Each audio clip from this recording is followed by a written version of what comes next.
Mom से बात की? विक्रम पूछता है। किस बारे में?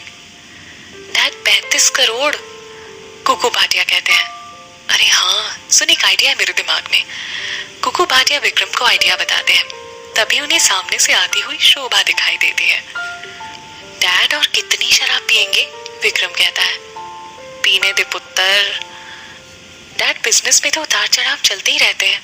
अगर लॉस हो गया है तो उसे रिकवर भी तो कर सकते हैं ना। पुत्र, 35 करोड़ का लॉस है, उसे रिकवर करते करते ना हम सड़क पर आ जाएंगे। शोभा कहती है। 35 करोड़?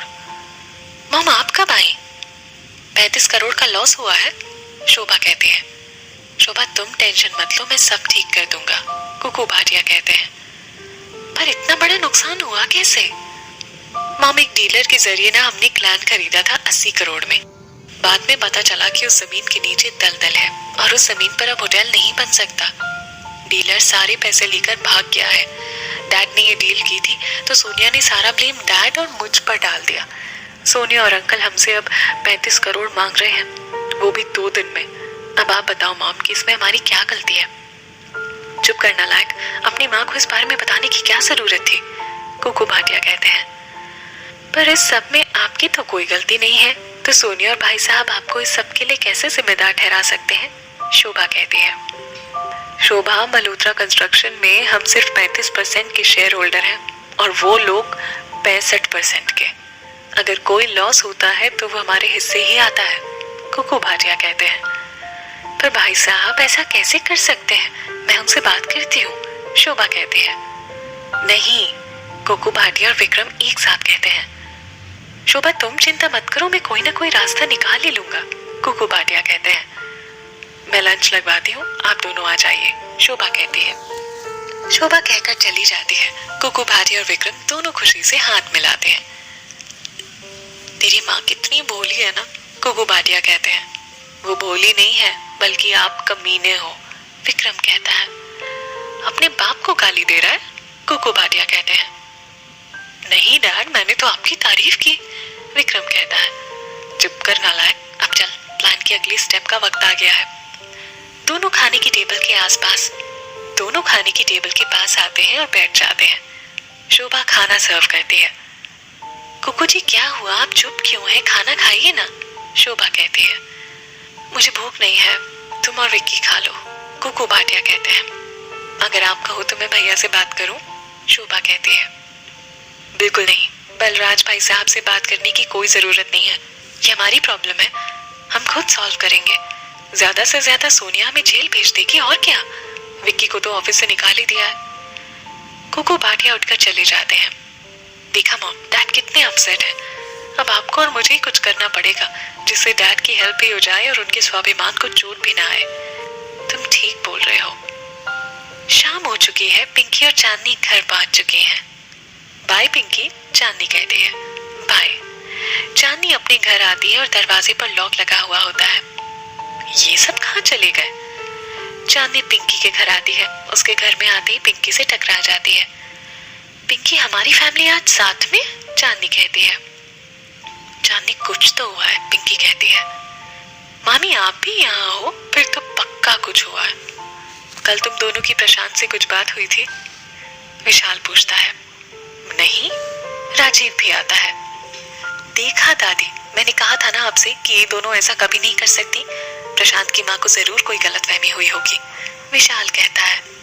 कोई गलतफहमी नहीं हुई उन्हें। इन दोनों का चेहरा देख, इनका चेहरा खुद बता रहा है कि कल जो कुछ भी हुआ ना, इन दोनों का ही किया धरा है, सावित्री कहती है। पिंकी, तुमने प्रशांत से कहा कि वो शादी के लिए ना बोल दे। पिंकी कुछ नहीं बोलती। मैं कुछ पूछ रहा हूँ तुमसे, इसका मतलब प्रशांत की माँ सच बोल रही है, विशाल कहता है। चांदनी नीचे नजरें करके बोलती है। विशाल, पिंकी ने कुछ नहीं किया। वो मैंने प्रशांत से कहा था कि वो शादी के लिए ना बोल दे। व्हाट? पर क्यों? क्या जरूरत थी तुम्हें ऐसा करने की? वो ऐसा क्यों किया चांदनी? सुमन पूछती है। वो मैं आपको नहीं बता सकती। सावित्री चांदनी को थप्पड़ मार देती है। सब लोग खड़े हो जाते हैं। चांदनी रोने लगती है। हमारे परिवार की इतनी बेइज्जती हुई कल, और तुम अपने किए की वजह भी नहीं बताओगे, सावित्री कहती है। बीजी, सुमन कहती है। विशाल चांदनी को संभालते हुए कहता है, आपको चांदनी पर हाथ नहीं उठाना चाहिए था। राजीव पिंकी के पास आकर धीरे से कहता है, पिंकी सबको सच बताओ, अगर आज सच नहीं बोलोगी तो फिर कभी नहीं बोल पाओगी। तुम्हारे लिए चांदनी सबकी सुन रही है, सच बोलो पिंकी। सावित्री, पिंकी अगर चांदनी ने ऐसा किया है तो इसमें तेरी मर्जी भी शामिल होगी। मैं कुछ पूछ रही हूँ तुझसे। सावित्री कहती है, दादी जो कुछ किया मैंने किया, मुझे लगा पिंकी अभी शादी नहीं करना चाहती, इसीलिए मैंने ये सब किया। चांदनी कहती है, देखा मनोरमा, इसलिए मैं इस लड़की के खिलाफ हूँ। इस लड़की का मनहूस साया अब हमारी पिंकी की खुशियों पर पड़ने लगा है। सावित्री कहती है, बीजी खबरदार जो मेरी बच्ची को मनहूस कहा आपने। सुमन कहती है, तुम्हारे चिल्लाने से सच बदल नहीं जाएगा सुमन, चल चांदनी यहाँ से। सुमन कहती है। सुमन चांदनी का हाथ पकड़कर उसे वहां से घर ले आती है।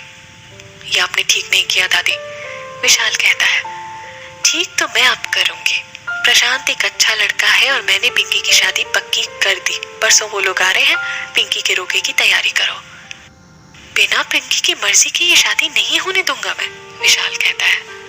पर इस घर की बड़ी होने के नाते मैंने भी ये फैसला कर लिया है कि पिंकी की शादी प्रशांत से ही होगी।